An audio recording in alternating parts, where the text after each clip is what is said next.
10 മുട്ട വിരിഞ്ഞ് നമ്മളെ കോഴിക്കുഞ്ഞ്, ആ തള്ളക്കോഴി മുട്ട വിരിഞ്ഞ് ആ 10 കുഞ്ഞുങ്ങളുമായി പുറത്തിറങ്ങിയിട്ട് ജസ്റ്റ് ഇന്ന് പുറത്തിറങ്ങിയിട്ടുള്ളെങ്കിലും സഹോദരങ്ങളെ, ഒരു കാക്ക വന്ന് കരഞ്ഞാല് ആ കോഴി ചില ശബ്ദമുണ്ടാക്കും അല്ലേ? പരുന്തിനെ കണ്ടാൽ ആ കോഴി ശബ്ദമുണ്ടാക്കും. ആ ശബ്ദം കേട്ടാൽ സഹോദരങ്ങളെ ആ കോഴിക്കുഞ്ഞുങ്ങൾ ആ ചിറകിൽ വന്ന് ഒളിക്കും. ആര് നൽകി സഹോദരങ്ങളെ നിർദ്ദേശം? ഏത് സ്കൂളിലാണ് പഠിപ്പിച്ചത്? ഏത് സേഫ്റ്റി ക്ലാസ്സിലാണ് ആ കോഴിക്കുഞ്ഞുങ്ങളെ അള്ളാഹു പഠിപ്പിച്ചത്? മനുഷ്യൻ പഠിപ്പിച്ചതല്ല, കോഴി പഠിപ്പിച്ചിട്ടുണ്ടോ അല്ലേ? താറാവിന്റെ മുട്ട വിരിഞ്ഞിറങ്ങുന്ന താറാവിന്റെ കുഞ്ഞുങ്ങൾ ഇന്ന് വിരിഞ്ഞിറങ്ങിയാൽ പോലും അത് കുളത്തിൽ നീന്തും.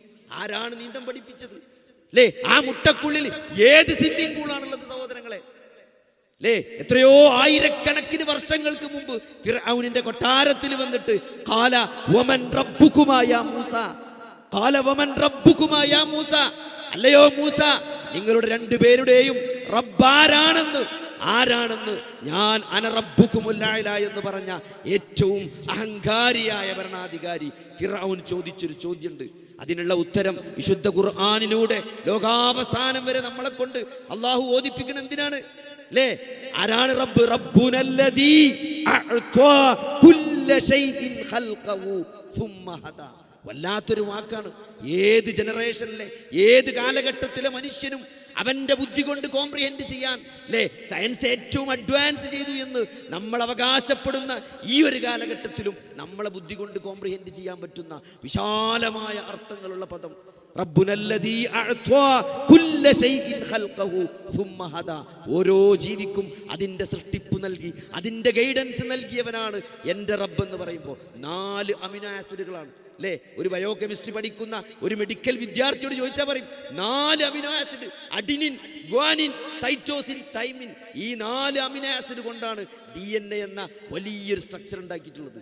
ആ DNA-യിലാണ് മനുഷ്യന്റെ സകല കാര്യങ്ങളും രേഖപ്പെടുത്തി വെച്ചിരിക്കുന്നത് അല്ലേ? ഓരോ സൃഷ്ടിയുടെയും സൃഷ്ടിപ്പിന്റെ സകല രഹസ്യങ്ങളും അതിലാണ് കോഡ് ചെയ്തിട്ടുള്ളത്. ആ 4 അമിനോ ആസിഡ് കൊണ്ട് ആലോചിക്കുക, അതിന്റെ സീക്വൻസുകൾ മാറ്റിക്കൊണ്ട് റബ്ബുനല്ലദീ അഅ്താ കുല്ല ശൈഇൻ ഖൽഖഹു സുമ്മ ഹദാ അല്ലേ? രോമം പോലെയല്ല സഹോദരങ്ങളെ മുടി, രണ്ടും വ്യത്യാസമുണ്ട്. പക്ഷേ മൈക്രോസ്കോപ്പിൽ വെച്ച് നോക്കിയാലോ രണ്ടിനും ഒരേ സ്ട്രക്ചറാണ്. പക്ഷേ ഒന്ന് വളർന്നുകൊണ്ടേയിരിക്കും, ഒന്നൊരു പ്രത്യേക സമയത്തും വളർച്ച അവസാനിക്കും.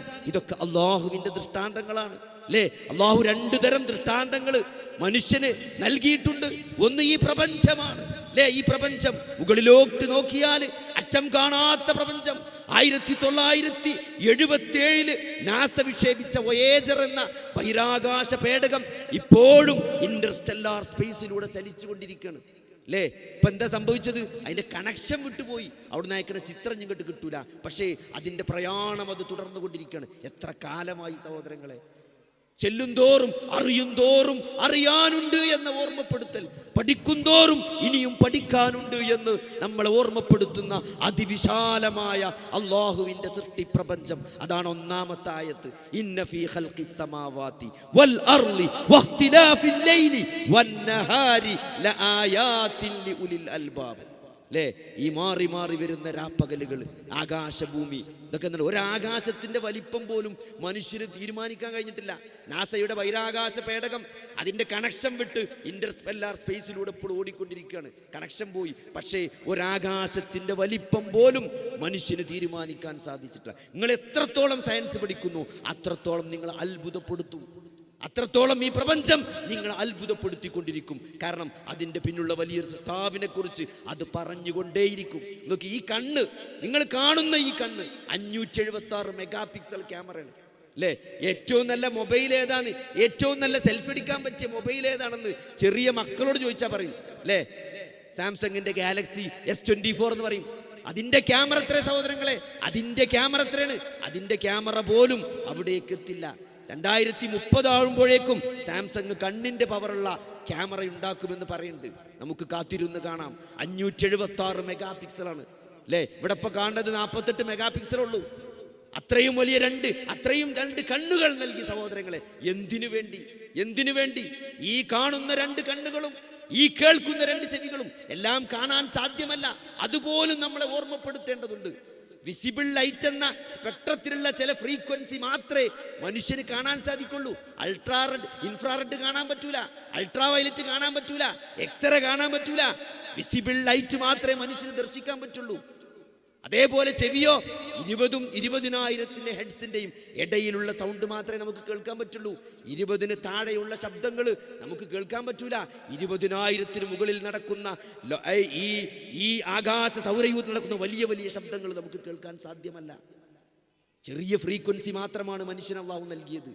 ഈ ചെറിയ ഫ്രീക്വൻസി വിസിബിൾ ലൈറ്റും അല്ലേ, നമ്മളെ കേൾവിയും ആ ചെവിയും ആ കണ്ണുകളൊക്കെ എവിടെ പഠിച്ചു വെച്ചിട്ടുള്ളത്? ഈ തലച്ചോറിന്റെ മുമ്പിലാണ്. അതിന്റെ ഇടയിൽ ഒരു തലച്ചോറുണ്ട്, അതിന്റെ പിറകിലൊരു തലച്ചോറുണ്ട്. എന്തിന് സഹോദരങ്ങളെ? ഇന്ന ഫീ ഖൽഖിസ് സമാവാതി വൽ അർളി വഖ്തിലാഫിൽ ലൈലി വന്നഹാരി ലആയാതിൻ ലിഉലിൽ അൽബാബ്. ലുബ് എന്ന് പറഞ്ഞ അറബിയിൽ കാമ്പിനാ പറയാ, ഏറ്റവും ഉള്ളിലുള്ളത്. തലക്കകത്ത് കാമ്പുള്ളവരെ, ഓളമുള്ളവരെ നിങ്ങൾ ചിന്തിക്കുന്നില്ലേ എന്നാണ് അല്ലേ സഹോദരങ്ങളെ? ഇതൊക്കെ നമ്മളെ ബോധ്യപ്പെടുന്നത് ഈ കാഴ്ചകൾക്ക് ഫ്രീക്വൻസി മാറ്റി, വിസിബിൾ ലൈഫിന്റെ ഫ്രീക്വൻസി മാറ്റി, പലതും കാണാത്ത പലതും കാണുന്ന ഒരു ലോകമുണ്ട്, കേൾക്കാത്ത പലതും കേൾക്കുന്ന ഒരു ലോകമുണ്ട്. നാളെ ഖബറിലേക്ക് വെച്ച് പോരുമ്പോഴേ പിന്നെ നമ്മൾ പുതിയ കാഴ്ചകളായിരിക്കും, പുതിയ കേൾവികളായിരിക്കും. അതിനൊക്കെ സംവിധാനമുണ്ട്, അതിനൊക്കെ കഴിയുന്നൊരു സൃഷ്ടാവാണ് എന്നെ സൃഷ്ടിച്ചത് എന്നതാണ് സഹോദരങ്ങളെ ഇതൊക്കെ നമ്മളെ ബോധ്യപ്പെടുത്തിക്കൊണ്ടിരിക്കുന്നത്. അള്ളാഹുവിലേക്ക് ഒരു മടക്കമുണ്ട് എന്നാണ് ഈ പ്രപഞ്ചത്തിലെ ഓരോന്നും നമ്മളെ വിളിച്ചു പറയുന്നത്. അതെന്താണ് സഹോദരങ്ങളെ നമുക്ക് ബോധ്യപ്പെടാത്തത്? അത് ബോധ്യപ്പെടുന്നിടത്താണ് സഹോദരങ്ങളെ നമ്മുടെ ജീവിതത്തിന്റെ മാറ്റം കിടക്കുന്നത് അല്ലേ?